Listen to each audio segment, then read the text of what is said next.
Hey folks, Alex with True Review 16 here, and I'm excited to talk to you today about the Corsair K70 mechanical keyboard. I've been using this keyboard as my daily driver for about 2 weeks now, and I just wanted to share my thoughts. Let's check it out in this True Review.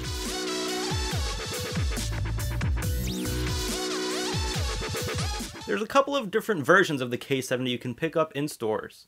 Depending on what kind of switches you want, Corsair makes the keyboard with Cherry MX red, blue, or brown switches. There's also a version with Cherry MX speed switches, but I'll be reviewing that one in a separate video. When it comes to backlighting, you can pick between red, blue, or RGB. Now, my version came with blue switches and red backlighting, and costs around $120 from Corsair's website. Anyway, if you choose to go with RGB backlighting, get ready to shell out close to $170 depending on availability. The K70 is Corsair's middle of the lineup offering, above the $100 Strafe series, but below the $190 K95 series. The K70 is a full 104 key keyboard, and it has the size and weight to show for it. It measures roughly 17 inches by 6.5 inches and weighs in at around 2.5 pounds. Part of the reason this keyboard is so weighty is because of its metal construction. The top of the frame is made from anodized aluminum. The keyboard also includes 2 feet to angle or raise up the keyboard and features a detachable soft wrist rest. The braided USB connector is one of the thickest cables I've come across, but that's because it actually contains 2 USB cables, depending on if you're connecting to USB 2.0 or 3.0. The only other neat features are a USB pass-through and a polling rate switch, which are pretty standard among keyboards in this range. The most interesting buttons lie in the top right corner. There's a backlight brightness control that toggles between 3 brightness levels and off, and a Windows lock key which stops you from accidentally opening up the start menu when pressing the Windows key. To the right of that is a set of dedicated media buttons. There's a mute button, track control buttons, and probably one of my favorite aspects of this keyboard, a textured volume scroll wheel. I love that Corsair added this feature since it makes changing volume a breeze. Moving on to the typing experience, all I can say is that it's pretty much as expected. The Cherry MX blue switches feel similar to others that I've used in the past, and all that means is that Corsair hasn't done anything to significantly impact the typing experience. As these are blue switches, they are both clicky and tactile, with a peak actuation force of 60 grams.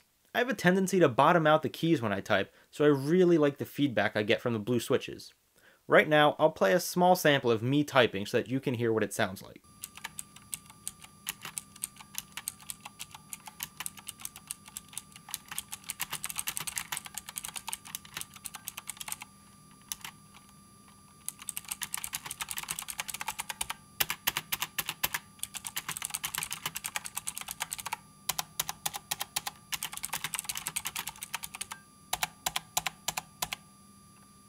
Perhaps one of the biggest selling points of this laptop, apart from build quality, is the backlight. It's very bright and makes it a piece of cake to see the keycaps in a totally dark room.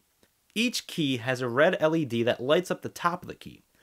This means that the primary function of that button is in bright red, while the secondary or shift function is a little bit more dim.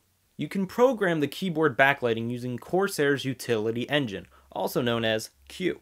From here, you can edit macros, remap keys, and do a wide variety of other actions. You can also change the backlight pattern on the keyboard. There are 7 presets available, and I'll be showing them off in the videos here. Some, like the visor and rain function, work without any input from you, but others, like key type lighting and ripple type lighting, respond to your key presses. You can also create your own custom pattern with just some of the keys being lit up depending on your preferences. The Q software also features a graphical representation of the keyboard and shows you the live coloring effects, so you can see exactly what your keyboard will look like even if it's not next to you. My overall impressions of the keyboard have been positive for the most part. I absolutely love the metal build and appreciate that Corsair stayed true to the Cherry MX switches. The multimedia keys and the volume scroll wheel are just icing on the cake. Probably the only downside I can find with this keyboard involves the thickness of the USB cable. With more and more people switching over to USB 3.0, I would have liked to have seen this model come with just a single USB connector. As it is right now, I'm left with an unnecessarily thick cable and a second USB connector that kind of just dangles in the air. Anyway, those are my thoughts, but I'd love to hear yours. Let me know down in the comments below if you have this keyboard or what your thoughts on it are, or if you even just want me to compare it to any other keyboard. I'd really appreciate a like, and be sure to subscribe so you can be the first to hear of any new videos I release. My name is Alex with True Review 16, and I'll see you in the next one.